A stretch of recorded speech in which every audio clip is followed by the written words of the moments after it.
Hello and welcome back to Just Another Football Podcast. Eventful weekend. A lot has happened. The League Cup final in England and in Scotland, in fact, was played today. The final went like maybe an hour ago or so. Wins for Man United and for Celtic. And a lot more things. Chelsea being bad again, Liverpool being bad again. And a few more personal stuff, which we'll get it stuck into straight away. But Harry, how are you? How are you feeling? How are you doing? As you said, kind of an eventful weekend. A lot of it kind of involving, the teams around us in the table rather than our game, which I didn't watch it. It was a 3:00 kickoff on a Saturday, so obviously I was following the blackout on a Saturday and definitely didn't stream it on, a dodgy platform or absolutely Fire Stick or anything like that. Nope. So I stuck to the rules. So we can't talk about our game this weekend because I didn't see any of it. But doing all right otherwise. What an episode weekend, as you said. What an episode this is gonna be. Absolutely, mate. And I was out all Saturday watching the Dinamo Tbilisi game in the morning, Philadelphia Union game at night, because the season in Georgia and in the United States opened on the same day. That's Saturday, which was yesterday as we record. Two wins. It was a double-dub day. It couldn't have gone any better. Dinamo Tbilisi, the title holders, re-announcing intentions. It was a good, comfortable win. Few wobbles, but we got through it at the end pretty comfortably. And the Philadelphia Union winning 4-1 in a massive opening day for the MLS, not just because it's the opening day of the season, the biggest season of all time, because it just gets bigger every year, but also because of this Apple TV deal, which we'll get into at the end.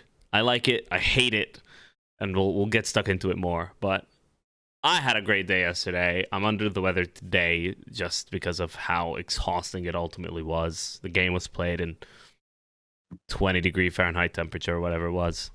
But we'll get to all of that in the end, because we leave the best for last. And Philadelphia Union are certainly the best team in the MLS right now. Okay, League Cup final. Dreadful game. So bad. It was a bad game, but what I would add is they normally are. Not just League Cup. I generally feel like a lot of cup finals don't end up being great games because ultimately, especially one like this where you've got two teams that, by Man United standards, not winning a trophy for 6 years, and obviously Newcastle are on one that's, spans longer than half a century. Yeah. So, there are going to be nerves. It means a lot to probably a lot of these players going into it. It's a cup final at, the national stadium of the country. And it doesn't feel like you ever get a game where both teams are kind of going at it and really fully at their best. And that was kind of what it was here. And it kind of went how I expected it to go, really, which was both teams are fairly well organised. Newcastle have gone off the ball a little bit, and they just haven't got a goal threat at this moment in time. They're really struggling to break teams down. And it felt like if they didn't score first, they would struggle because Man United kind of have the ability this season to adapt within games and defend a bit deeper, and they're quite good when they get in front. I think they've only failed to win 2 games from in front all season. Oh wow! So they're hard to play once they take the lead. I think it was the Palace game that obviously we beat them from behind. Yep. 3 days later, they're a hard team to play. They're good front runners, basically. I think. And Newcastle, when you look at them, I don't think they're a team set up to come from behind. So it felt like they needed to score that first goal. They had a couple of half chances here and there before Man United scored, and I think once they did, it was a bit of a procession, kind of the way it went after that. I said something last episode that FJC, our good friend of the pod, kind of clipped and put on our group chat, the big Discord we're part of, the James Alcott one. Yeah. And it went, I don't think Newcastle are a top 4 team. I don't think they have been all season. Am I wrong? Am I wrong? It's difficult because I actually think before the World Cup, their metrics were that of a team in the top 4. It wasn't just they were running hot; they were good defensively, and they deserve to kind of be where they were with the results they were getting. Like they were actually scoring goals, creating chances. I think since kind of the turn of the year, and I thought part of it might be that they were so focused on the cup final that they kind of, and obviously Bruno was out for a few games, and he's kind of quite key to them in the midfield. Didn't have a great Maybe game they were missing him, and they're kind of looking at the Carabao Cup final. Like you sort of start to look ahead.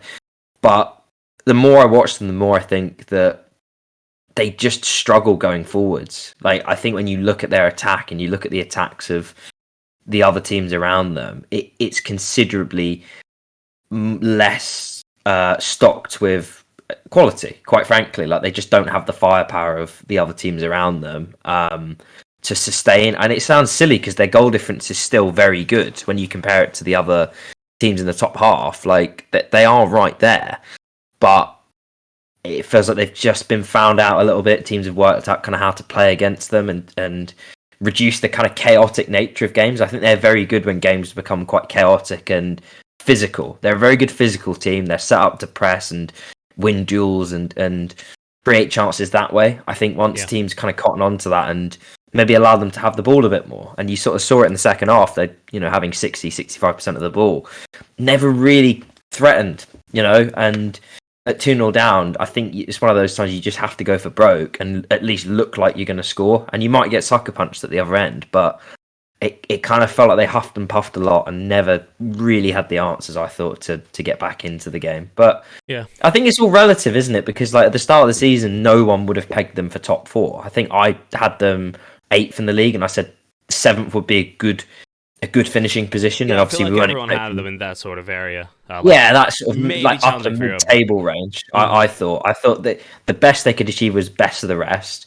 Mostly because I didn't think Chelsea and Liverpool would be kind of as all over the place as they have been, but also just because I thought I looked at them last season, and yes, they went on a great run after Christmas, but it felt like they kind of rode some very good momentum in that time. And can you really sustain that over a season and get enough points kind of when it matters, rather than they quite quickly got themselves out of the relegation zone, and then it just became like, how high can we finish? There's not much pressure on that kind of when you're in that mid-table region where you're not going to get relegated, but you're also kind of you've not got the pressure and stigma of a European battle. You kind of it's quite a nice zone to be in, I think, kind of every week, and that's what they kind of have managed to achieve from February onwards last season. So I think they'll still be fine. I think when I look at the table at this moment in time, they're 5 points in front of Liverpool, they're 2 points in front of Fulham, and then there's a bit more of a gap to Brighton, albeit who have a game in hand, and Brentford. But if they get into, say, the Europa League, finish 5th or 6th, you can't say it's been a bad season for them. No, absolutely not. And I think it's all about kind of, relative expectations. So it'd be disappointing for them, though, because that wait for a trophy, that was the other thing sort of I was thinking about this morning. Like, I remember when we went 9 years without winning a trophy, and we got to a few semi-finals and finals in that time, and you could really tell there was kind of mental scarring. Players were feeling the pressure, like they really wanted to end that drought, and kind of the longer it goes on, the more pressure there is to kind of just get it done and win a trophy and get the monkey off your back. And when you look at that today, and Man United had it, to a similar extent with the 6-year thing for their standards, you look at those Newcastle players today, it's a huge burden to carry, and it's your first kind of opportunity at it. You don't really want to be coming up against a big club like Man United. It's one of those, you want to get to the final and be playing a team that you should beat. But I remember when it was like that with us when we played Hull, and even in that game we were 2-0 down and like really made hard work of what was quite an easy game. And then funnily enough, the following year we got to the final and played Aston Villa, who were similar caliber opposition in terms of league position. I think they finished 17th that year, and Hull had finished 18th or 17th the year before. So it was sort of similar, but we beat them 4-0. And it was just because we'd got the monkey off your back, and you sort of, okay, there's less pressure going into it. You've bucked the trend, and now, it's just an opportunity to keep winning trophies. And I think that's the thing in Newcastle. They'll have to like grind it out, I think, to get that first trophy. And once they do, I think they'll be fine. I mean, I don't want them to be, obviously, kind of from a rival perspective, but obviously. I think that's where the hard work will be. And I think that's why when you speak to their fans, they probably said they would take the trophy over finishing in the top 4, even if top 4 kind of springboards you a bit more. Getting that monkey off your back in terms of winning a trophy, it's a hard thing to do when you've gone so long. I don't think people probably appreciate that. Kind of, we support clubs that in theory, are supposed to win them. Yeah. You know, and Newcastle gone that long without winning one, so it's going to be tough for them. But I think they'll be fine the rest of the season. It's a bit like when Liverpool went from 2012 to 2018 without winning a trophy, played the Champions League final, got beat pretty comfortably, albeit the solid carry stuff. But it was still, Real Madrid. But I think sometimes you do have to lose. Like, you have to come close. Like, we lost a cup final to Birmingham, for goodness sake. Like, and they got relegated that year. Yeah. 2011, I think it was. They got relegated that season. They got relegated that season, and it was like, how on earth did we lose to these guys? We beat them easily in both league games. They got relegated, and yet it was just madness on the day. And I feel like it will be like that with Newcastle. They'll probably get another opportunity. Maybe it'll be against the team they're supposed to beat, but I think it will be hard work until they kind of get it over the line. And I thought it would be tough for them today because it feels like they've gone off the ball, and Man United have kind of gone the other way. They've been slowly getting better and better, and it kind of felt like the game came at crossroads for the two sides. Had it been a couple of months ago, I think it would have been a different game. But it's all given Newcastle's speculation at this point. Recent form and everything, given the lack of goals lately. But they still have conceded only 15 goals all season, which is just impressive. Like, I can't remember many teams doing like that ratio of goals conceded per game being that low. Maybe the Liverpool when we won the league, maybe that season was the close example, but I don't see that often. So. You know what? Well done to them for getting this far so far. We'll see where it kind of carries them. I have a feeling that Liverpool. Let's talk about Liverpool and their kind of trophy doubt and getting to that final and then winning the final next season and then winning everything, like winning a trophy every season from then on until this season. And Liverpool is a bigger topic in terms of that collapsing, which I do want to get into this episode if we can, because obviously lost 5-2 to Real Madrid and drew 0-0 to Crystal Palace, and it's the slight glimmer of hope, of optimism, where I was saying Newcastle haven't been top 4 all season, and Tottenham are top 4 by default, and we could really jump ahead of them. That slight glimmer of hope just crashed this week. But we are still in a better place than Chelsea. Now, let me kind of showcase something Opta put out there for their attacking performances from this calendar year. We're in the end of February. Today's February 26th. So we've passed 2 months of the year 2023. They have scored 4 goals. 4. From 13.5 XG, which is still bad in 11 games. Like, that's super low. It's just above that's 1. A goal a game. Yeah, 1 XG per game. 4 goals. 0.1 XG per shot overall from 136 shots. Again, like, they played today earlier, obviously, against Tottenham. Another dreadful game. The less said about the game, the better. Cool. But it again showcased how bland Chelsea are.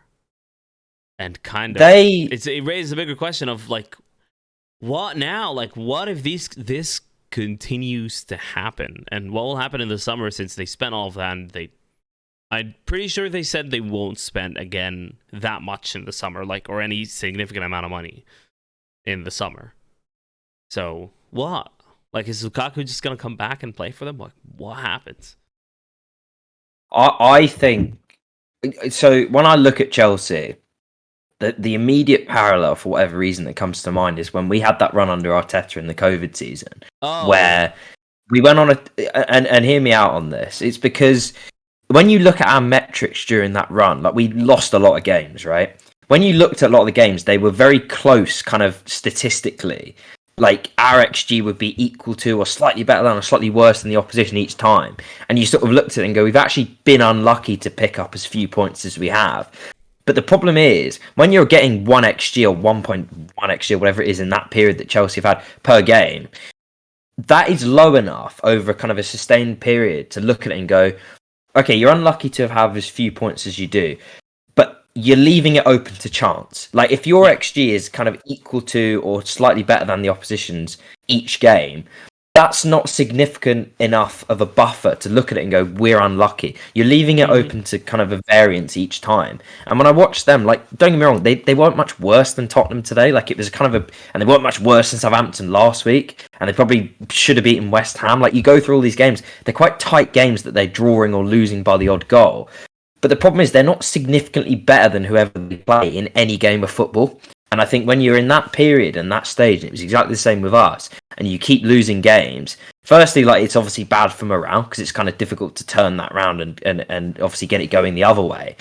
But also, you're not operating at a level that suggests that you're getting super unlucky. Like, their metrics are a goal a game. If you look at them over the season, they've played 24 matches and scored 23 goals.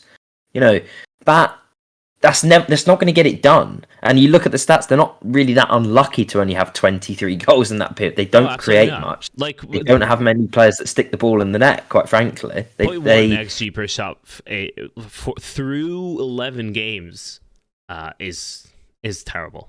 Like, that's on average. Like, you have just pop shots from everywhere. I remember, like, I know it's quite difficult to quantify this with a manager, but I remember when Potter was at Brighton, his teams would always have quite high XG, but like quite low output relative. Yeah.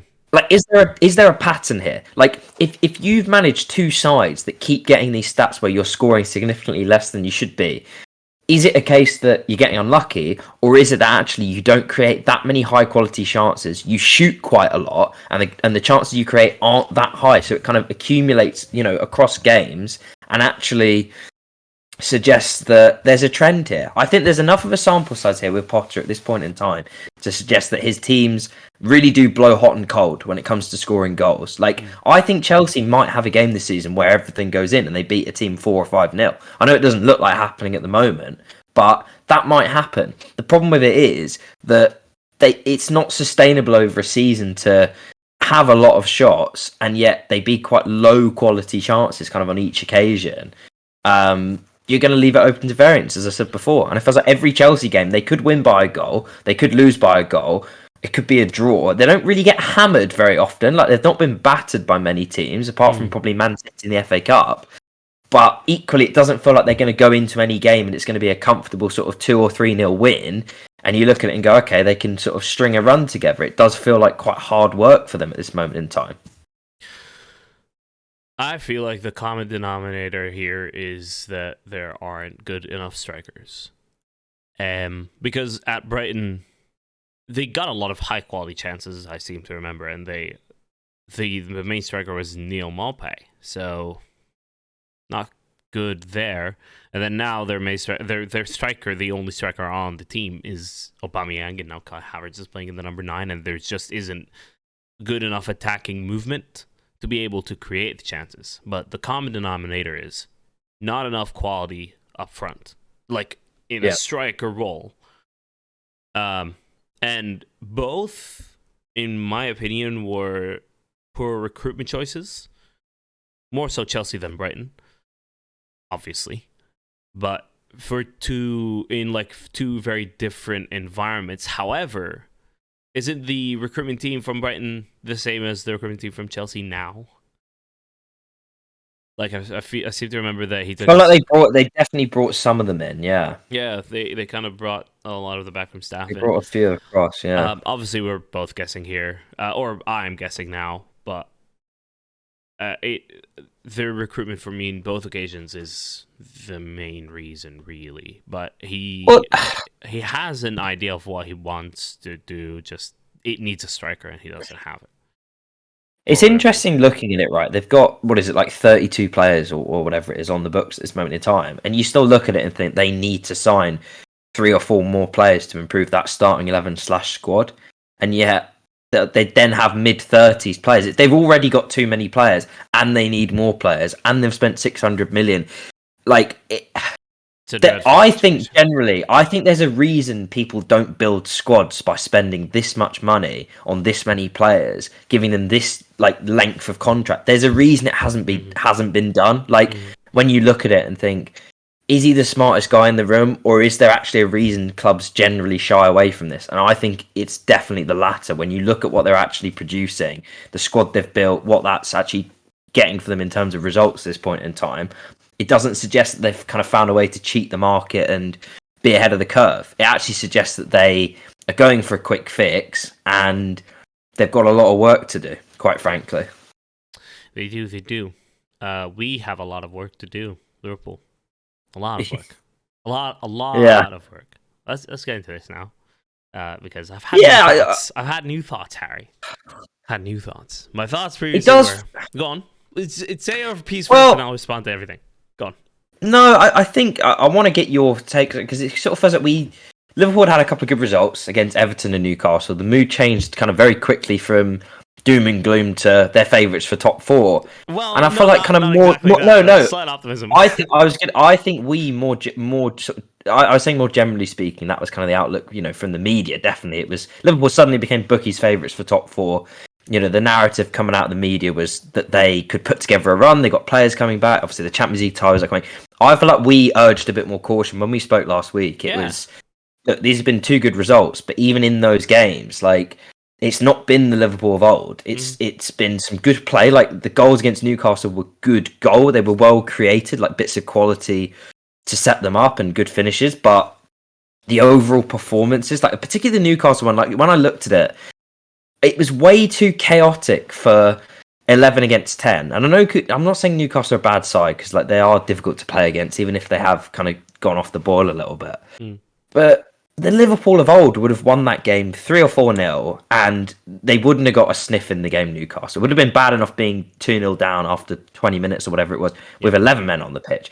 With 10 men on the pitch, like, they wouldn't have got a kick. And they actually had way too many chances in that game, I think, for a team that was playing with a man less against an opposition that in theory are superior to them. Yeah, but Harry, looking to in the table. Playing against some men is the worst thing that can happen to us as a... listen, Nathan Jones, said. Yeah. Head of the curve. Yeah. But no, I guess, like, kind of the floor is yours. Like, where are Liverpool at this moment in time? Obviously, we're coming off the back of that result in midweek as well. I thought there might be a reaction. There wasn't really. Like, it was a damp squib of a 0-0 in truth. Where are they at this moment in time? A damp squib of a 0-0, but that came after the 5-2 defeat to Real Madrid. That performance against Real Madrid was the kind of performance that draws a line in the sand and automatically activates a reset. Ryan Trahan? Do you know the YouTuber that's called Ryan Trahan? By chance? Yeah. He had this series where he lived off 1 penny for an entire month, and then he would kind of entrepreneurially like reinvest the penny and like pay for a pen and then sell the pen and then get something else and keep getting his money up by just trading stuff and doing odd jobs and things like that. And then someone makes a donation. It was for aiding child hunger or something like that. It was a great cause and it raised so much money, but someone, if they raised a certain amount of money, it would activate something called the Great Reset, and he would go back to the 1 penny. We need to go back to the 1 penny. I like your analogy there. That was so quite creative. I just came up with it now. I don't know how I remember it. I just remember the phrase "the Great Reset," and that kind of it's exactly what needs to happen. There are points in time for certain teams where they've had a cultural reset, a rethink of strategy, of recruitment, of everything really. And like with Arsenal, that happened very recently, and you're on a title run now. Teams like Philadelphia Union did that in 2018, started to really like revolutionize their backroom staff and get in players with an actual desire to win. Really like hungry players, and start relying on the academy and everything. Houston Dynamo have had a similar sort of thing this year. I don't know why I'm just pulling up MLS examples at this point, but my point is we need to do that now. And the squad is at that point where it needs a lot of turnover. It needs a lot of smart turnover. It needs a lot of ruthlessness, because I feel like we are too nice to players who have given us everything. But they have given. When I say everything, it means everything. The battery is empty for a lot of the senior squad. It's aging. The midfield is aging. The defense is aging and tired and injury prone and unreliable at this point. Unreliable and satisfied.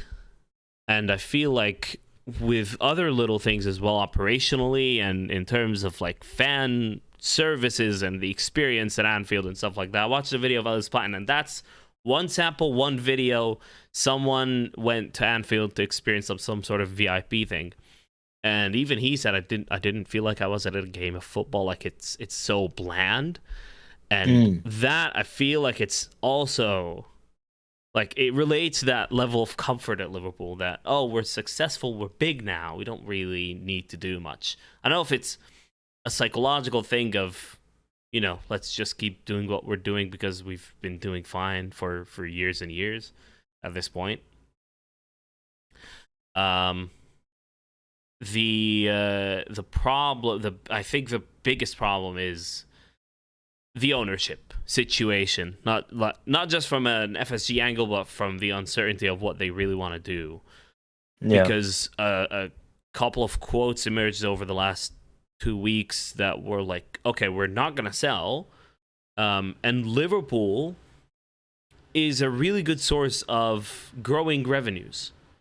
And that was it. Like, that was all there is to that quote, and the reasoning why behind they didn't want to sell is to grow revenues. And I get the point that clubs, like ownerships of any big company, exist to grow revenues. But certainly if you want to grow revenues even more, you reinvest to grow. Like Ryan Trahan. He sells the pen. He loses value, but he gets something, and then he trades something to lose value, but then gets something with higher value.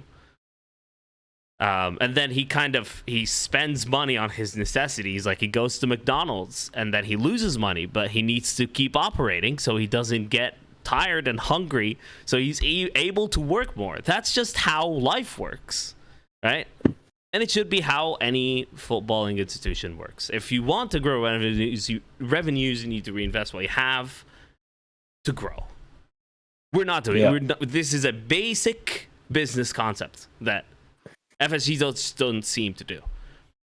We're spending money.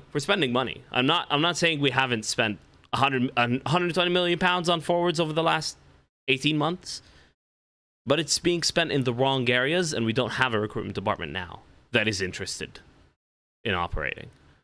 That's kind of tired of the restrictions. And I don't know where it goes from here. I just want the season to end. I really look forward to what we're going to do in the summer, and I really hope it's something good, because if it isn't, we just become Chelsea without the spend, which is a dreadful, dreadful thing. And it feels like, I don't know.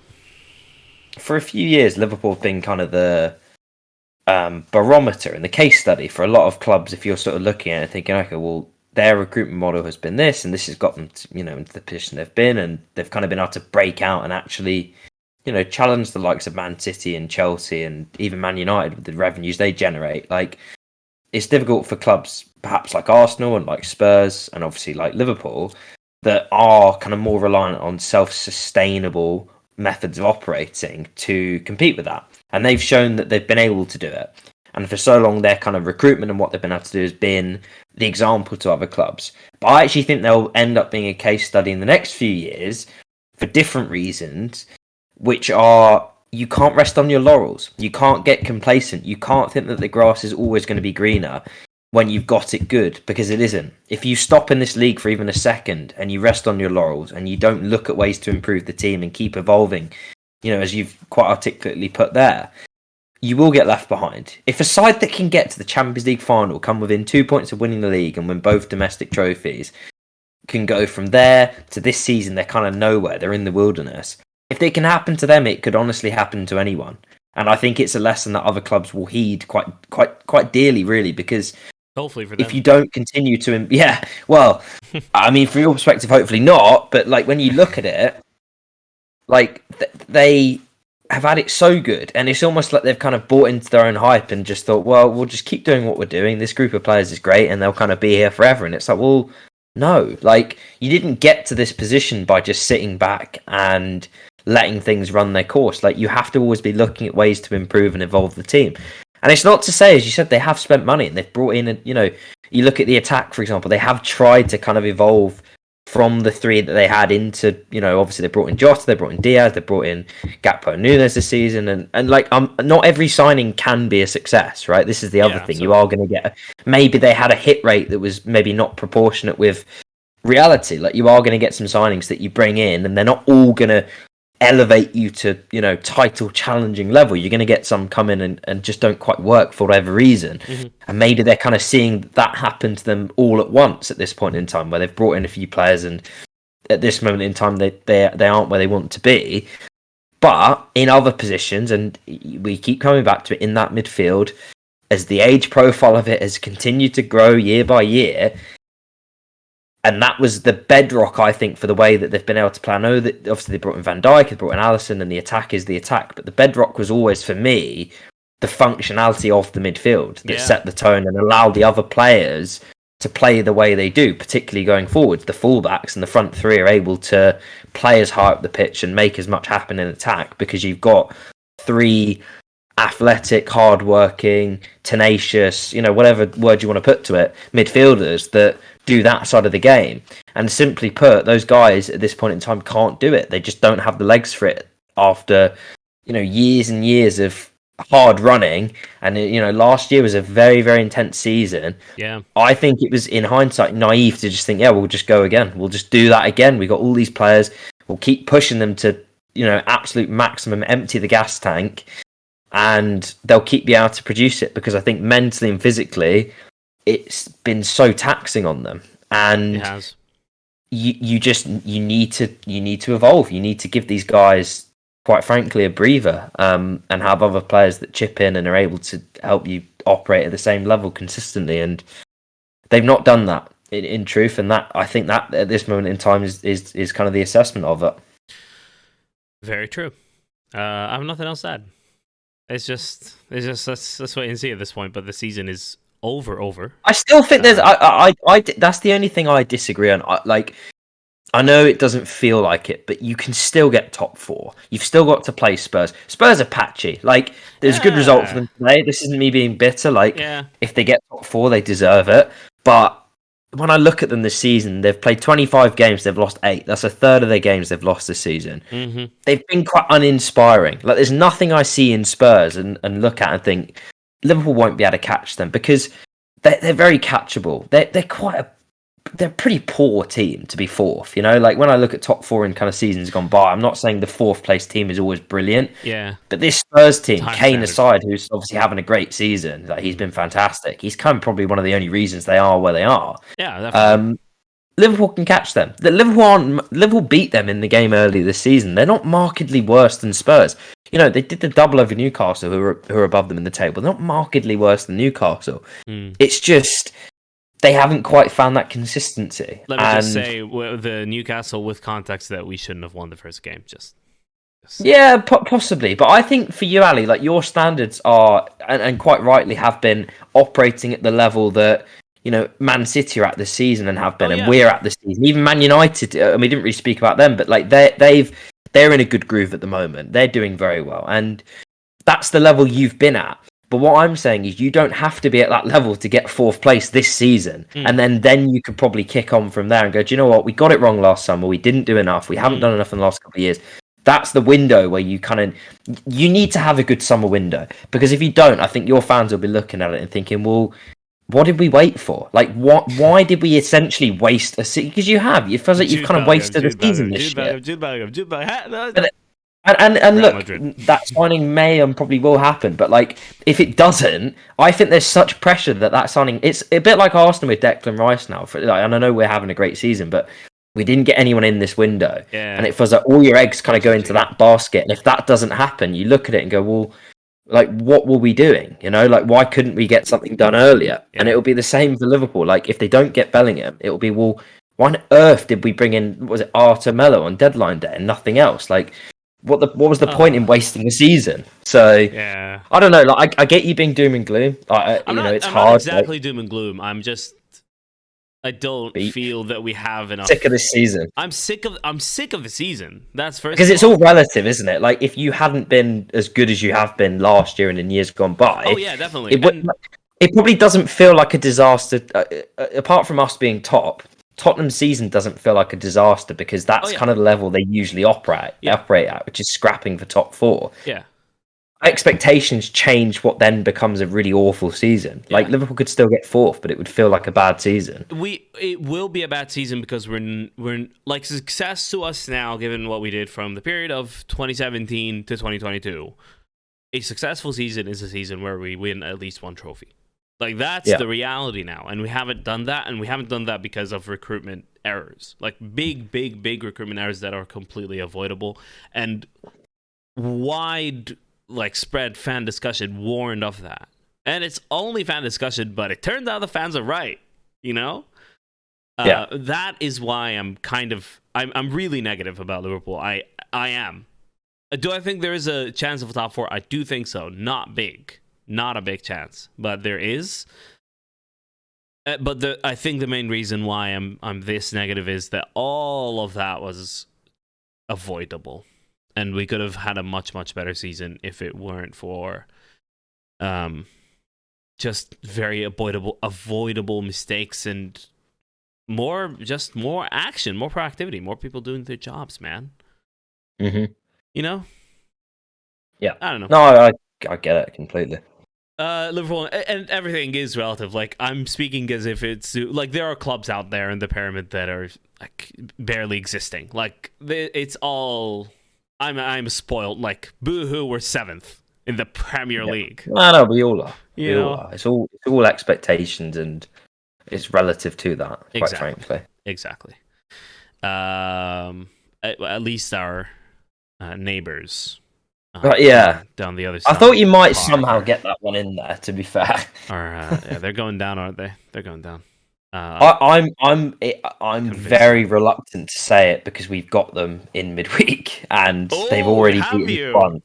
Oh, wow. We've got them in midweek. I know it's mad. I feel like we only just played them, but we've got them again with that rescheduled game from September. Mm-hmm. It really pisses me off, actually. Like, firstly, the fact that they beat us, and then I know they beat Leeds, but like, they've been crap since they beat us in the games that they've played. Like, even the game they won against Leeds, it was a terrible match of football. It could have easily been 0-0. Calvert-Lewin plays against us, like, looks the bollocks for 70 minutes, and then he's injured, doesn't play a minute since. It's just like, it's so typical. Like, I look at that game in hindsight, and it's just kind of like the perfect storm. Like, we basically walked into a buzzsaw that then the power just gets switched off kind of after we've been through, and it's like, honestly, I do think we'll beat them at home. Like, don't get me wrong, we should absolutely wipe the floor with them. Yeah, but like, looking at them, they are dreadful. They basically can do one game plan, which is what they were able to do against us. Like, double up on wingers, be compact, have athletic midfielders, set pieces, be direct. Like, it's all that sort of stuff. Like, it's pretty traditional, Sunday league stuff. There's more context to it, but that's basically it. Yeah. But like, they can execute that game plan. The thing is, you can't do that against like poorer sides because they'll come and the onus will be on you as the home team to kind of beat them. Especially Emery's Villa, which Emery as a manager, he is obsessed with what the opposition are doing. So he'll be reacting to you reacting to him, and it kind of just becomes a bit of a stalemate. I don't think it was a penalty. The penalty that Aston Villa got, must be said. I think he gets the ball. There's an angle where he gets a toe on the ball, I thought. Oh, I saw that. Yeah. Yeah, I think it was a bit harsh. Yeah, but even still, they are poor, and they're definitely in it. Like, I when I look at that relegation scrap at the moment, it's really interesting because we played Leicester on Saturday. They were, I think, 13th or 14th when they kicked off. They're still 14th, but they're only 4 points above Everton, who are 18th. Mm-hmm. Like, all the way up to I can't believe Nottingham Forest are 13th. Like, they've been pretty good at home. They've had a few good results at home, and suddenly they're midway up the bottom half of the table. And West Ham wiped the floor with them in that second half. And West Ham battered them. Yeah. Like, they've been really poor away from home, Forest. Like, I think the only thing keeping them afloat is the fact that they are pretty solid at home. Like, they seem to grind out some results, because on their travels, they've been absolutely I don't think they've got an away win all season. They've been absolutely diabolical. So, you'd say they're still in the relegation battle. I think it's sort of... I know West Ham are down there. I know Wolves are sort of down there. And I know Leicester are down there. I don't think any of those three get relegated. I think they've all got enough quality kind of in different ways. I think Forest are in it. I think they're the team that could get dragged down, and then I think it's the bottom four that are there at the moment. I think it's 3 from that 5. I think the 2 you'd kind of definitely look at and say bang in trouble are Southampton and Bournemouth. Obviously, Southampton lost to Javi Gracia's Leeds on Saturday. Got their first win since Bonfire Night, which they bloody needed. Hold on, what? Yeah, that was their first win since Bonfire Night. 5th of November was the last league win. 5th of November, okay. You know Bonfire Night? No, not familiar. Is that an English thing? English thing? No, it's basically, we won't get into the historical relevance of it, but it's the 5th of November. You can Google it after we finish recording. Okay, is it anything graphic or like to do? No, we just set off a load of fireworks, basically. Oh, okay. 4th of July, then. It's just yeah. If you want to put it, there's a bit more to it than that, but okay, cool. I think it's the bottom 4 plus Forest who could get dragged down into it. And I think it will come down to kind of Everton and then the 2 that will, at this moment in time are above them. They're in trouble, Everton, because I don't see where there's enough goals in that team. You talk about Mope at Brighton earlier. He's obviously playing for them at the moment. He's scored 17 goals. 17 goals. He's absolutely dreadful. Like, he really is just a terrible footballer. Like, and I know I risk saying this ahead of playing them on Wednesday, because I'm sure he'll be as, annoying to play against as he usually is. Click but that. I mean, he's just an awful footballer. Like, like this, he's absolutely dreadful, quite frankly. So it's so funny. Yeah, just exists purely to annoy Arsenal fans, quite frankly. As do Everton Football Club. So they're well in the relegation battle, no doubt about that. I don't think it's been kind of Dyche comes in and they win a few games and they're out of it. Like they're down there for a reason. They're not very good. Okay, the results from this weekend. Everton losing and then Leeds winning and jumping above them, and West Ham taking out Nottingham Forest out of nowhere, and all of that compels me to ask you to pick 3. So pick 3. As I said, I think the bottom 2, so Southampton, Bournemouth, kind of in any which order, and then I think the third. It's tough. I think it might be Nottingham Forest, and I know that looks silly at the moment. I just don't see them getting any wins away from home, because I look at the other 2. Don't get me wrong, it could easily be Everton, and it could easily be Leeds, but I see them doing enough, and I look at Forest and I think that they've been good at home, but that only gets you so far. If you cannot pick up any points away from home, and Everton are bad away from home, let's not get away from that. I think it's more the sort of Sean Dyche element to it that I'm giving them a little bit more credit in the bank that I probably shouldn't be, quite frankly, because it's unseen. Like, we haven't actually seen them under Dyche for very long at all. Yeah. And what we have seen, they were great against us, and obviously they got the result against Leeds, but I thought they were terrible at Anfield. Like, I know it was 2-0, like they usually lose that game, but they offered absolutely nothing. And then obviously lost at the weekend. So a lot of unknowns with them, and it could easily be Everton, it could easily be Leeds. But I don't know, I just see Forest getting dragged into it. I really do. So I'm going to kind of throw a left field one and say them. Okay, I like it. And their fans won't like that. As you were talking about it there, I went to Understat and kind of looked at the away record. And Nottingham Forest are bottom in away record. Yeah. They've scored 3 away goals all season. Yeah. Conceded 29 in 12 games.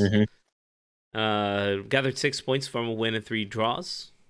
They have won a game. There you go. So they have won a game.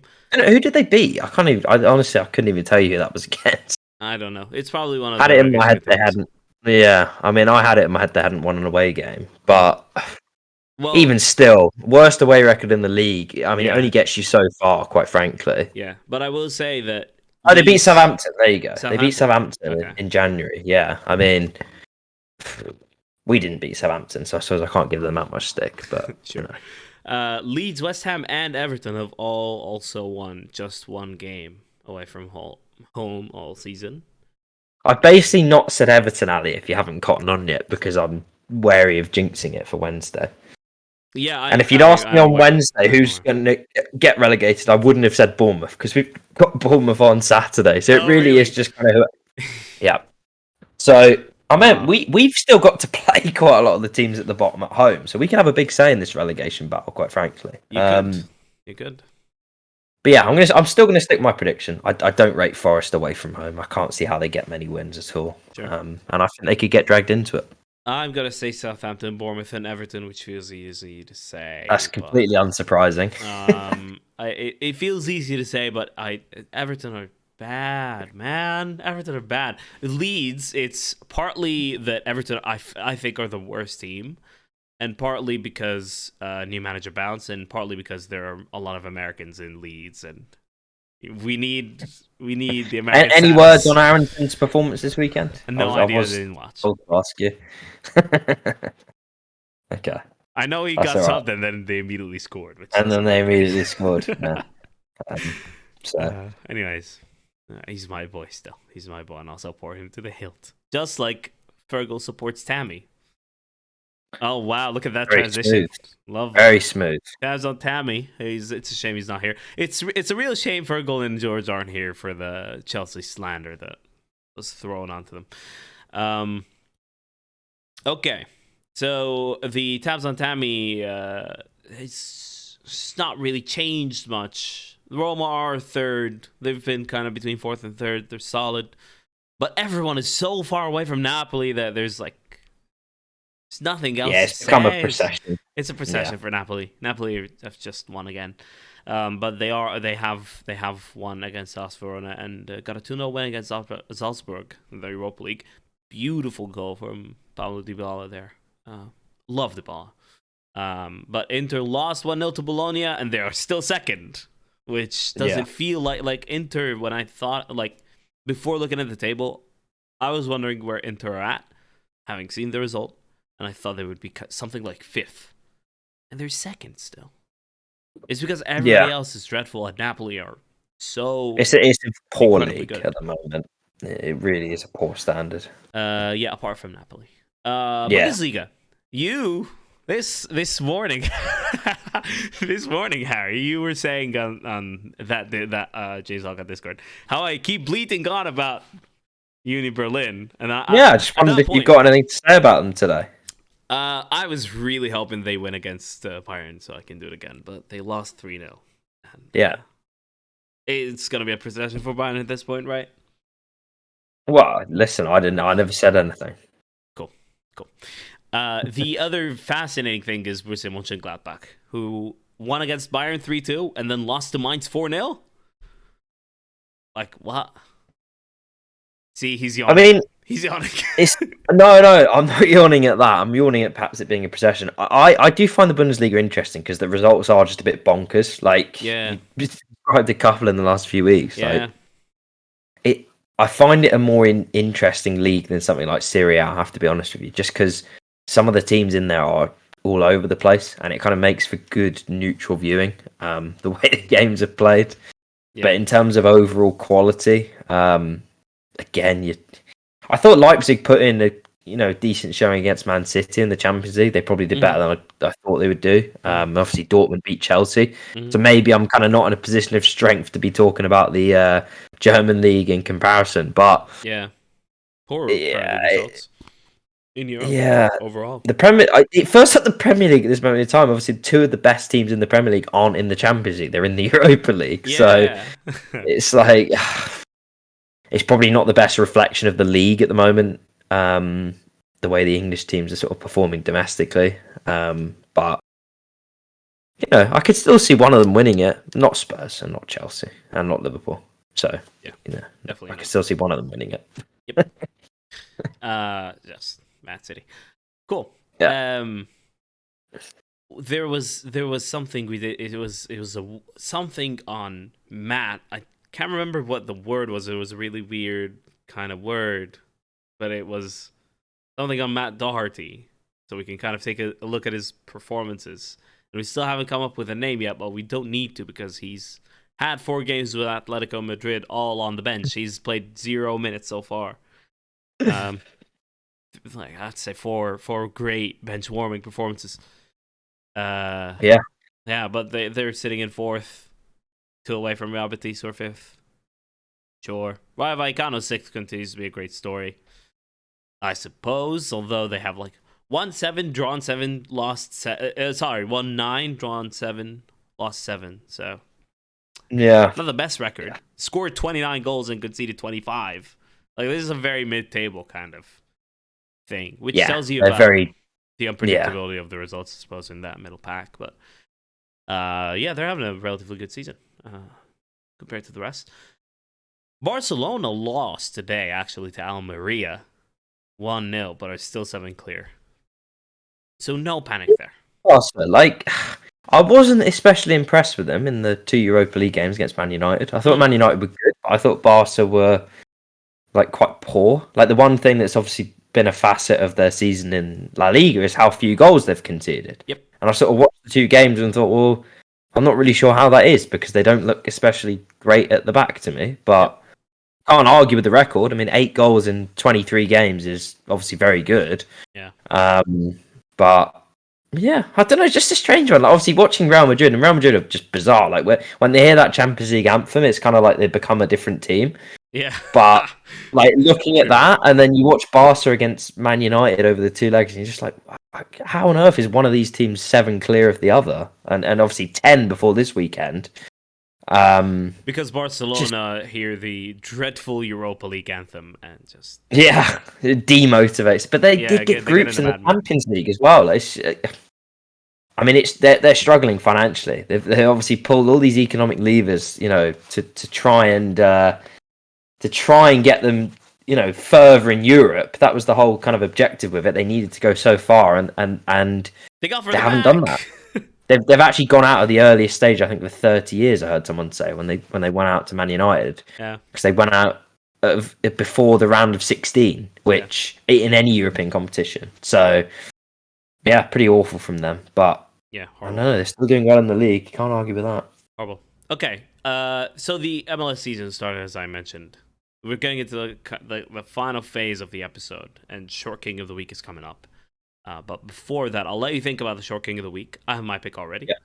Yeah. But I kind of wanted to talk about the MLS a little bit because it is very exciting. And as I said before, I still have a couple of bones to pick with the launch of the season pass. So the story here is, for any of those unfamiliar, which I'm sure all of our English audience aren't because nobody cares about the MLS outside of the US. The story here is MLS have made they reached a deal with Apple to have all MLS games on Apple TV. Previously, there would be geo restrictions depending on, like NFL style geo restrictions, depending on where you're at. You have access to certain games not, and then there will be like multiple platforms you can watch on. A bit like England, you have Amazon Prime and BT and Sky and whatever. Here we had TUDN and Fox and ESPN, and it got confusing. So nobody could really follow the MLS. So now it was like, okay, everything is on Apple now. Everything's gonna be on the same one platform with a 7:30 local time kickoff time most of the time. Like, it's very defined, but a few problems. The production quality is amazing, but first of all. So I was lucky enough to get the season pass through my cell phone provider. T-Mobile made the pass available free for everyone. That's like a $100 value though. So to expect fans that don't care about the MLS and watch European competitions, which is most of soccer fans in the US, to pay $100 just to follow their local league, while also having 40% of the games on for free, which is a positive thing. I don't see where they would get the revenue, where they would pay, or like where they would expect people to pay $100. Even the most dedicated of fans, which are season ticket holders, have the pass for free as well. So there's a massive question of who's gonna subscribe, apart from T-Mobile subscribers and MLS season ticket holders. But the other thing is, and I want to kind of find a reason for this, and I've failed so far. There are no highlights on YouTube. And there are no highlights that I can find anywhere else. Like, I came back last night. I want to relive the game. It was a brilliant game, brilliant atmosphere. The place was packed, despite it being super cold. And I had a really good time. Right? I came back. I wanted to watch again. I wanted to watch the 4 goals. And, you know, all the other games that I missed. And there's just nothing on YouTube. It's baffling. And then I asked on Twitter and on Reddit today, where can I find highlights? And it turns out it's on the website, on the MLS website. But not all the highlights are there, and apparently the highlights are going to be out tomorrow on Facebook. Who uses Facebook? For God's sake. Yeah. But if the whole thing with MLS, with the Apple deal, is to grow the league and attract neutral fans to the MLS. So if you're not putting highlights up on YouTube, what do you expect? I don't get it. It's not a great look, quite frankly. It's not good. Not right? a great look. You're not doing your job marketing the league if that is the case. I don't know how you expect to bring in any new audience to the game. No idea. Not a good look. I mean, I was up until yesterday, up until last night when I saw there were no highlights on YouTube. I was optimistic about the season pass because there are so many free games, and because every T-Mobile subscriber has it for free. You can simply switch your cell phone provider, and just get the pass for free. Like, this is amazing, right? But then there's no highlights on YouTube. Can't watch the highlights anywhere. Come on. It's not great. It's not great. Yeah, man. I am still excited about the Union.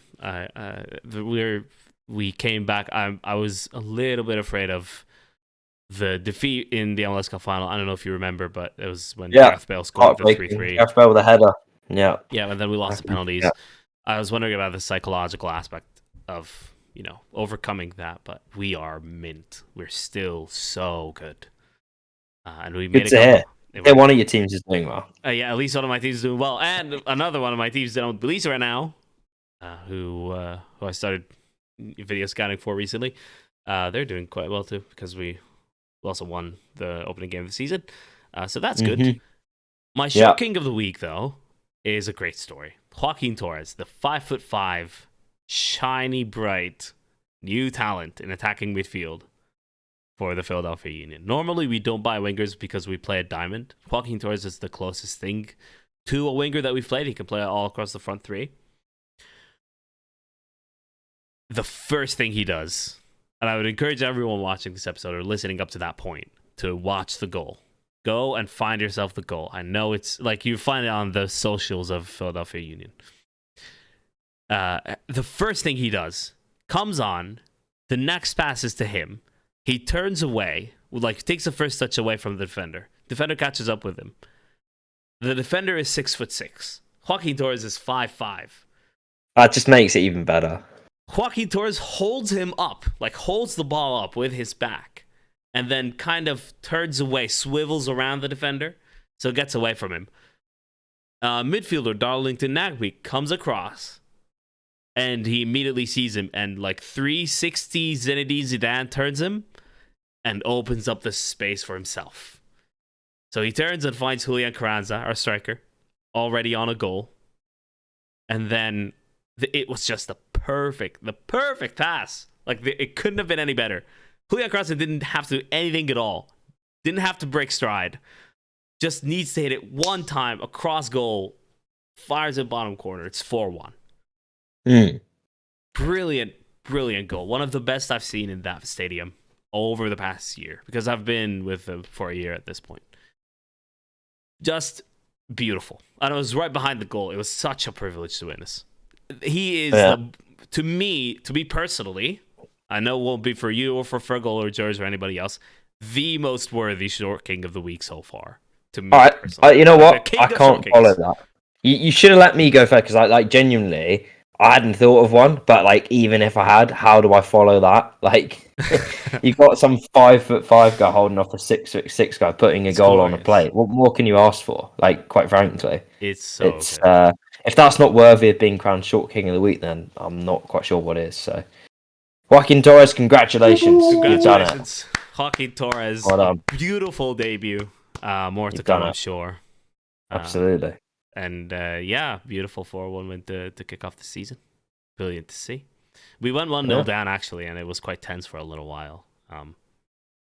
Never in doubt, man. Never We in just doubt. ran them over. All right. Was there anything else you'd like to add, Harry, before we finish this off? No, not really. Just again, congratulations to Joaquin Torres. Yep. Chelsea are still shit. Yep. Spurs are lucky. Liverpool Man still United shit. might be quite good, which worries me a little bit. But you know, we don't need to finish the podcast on a negative note from my perspective. Yeah. And yeah, I guess that's the end of the episode. It's been a pleasure as always, Ali. What can I say? Thank you, Harry. Goes without saying at this point. Absolutely. And, All right. Yeah. Thank you, Harry. Appreciate it. And next week, Pleasure, mate. we'll be back when Everton. Yeah, we'll put Arsenal those Chelsea guys, under the pump. They've dodged the episode here, as we skewer their team. But don't worry, I'm sure they'll lose again and they'll be back next week. So they look can't forward to escape that one. anymore. It will just Exactly. You can only put it off so long. Yeah. Well, they'll have to go at some point. No, this is bad. This is not going to get any good, and it will be good content. Except the toxic positivity of, there's direction there. I didn't think the season's going to be going good anyway. Well, We're fine. No, it's terrible. Lucky lads. Terrible. Yeah. All right. Absolutely. Cool. Well, we'll hopefully see Harry and George next week then. Hopefully it's another bad result for Chelsea. Hopefully. All right. Harry, thanks so much. Thank you, everyone, for watching. That was a beautiful episode. So we'll be back with more next week. Cheers. See you later. Thanks.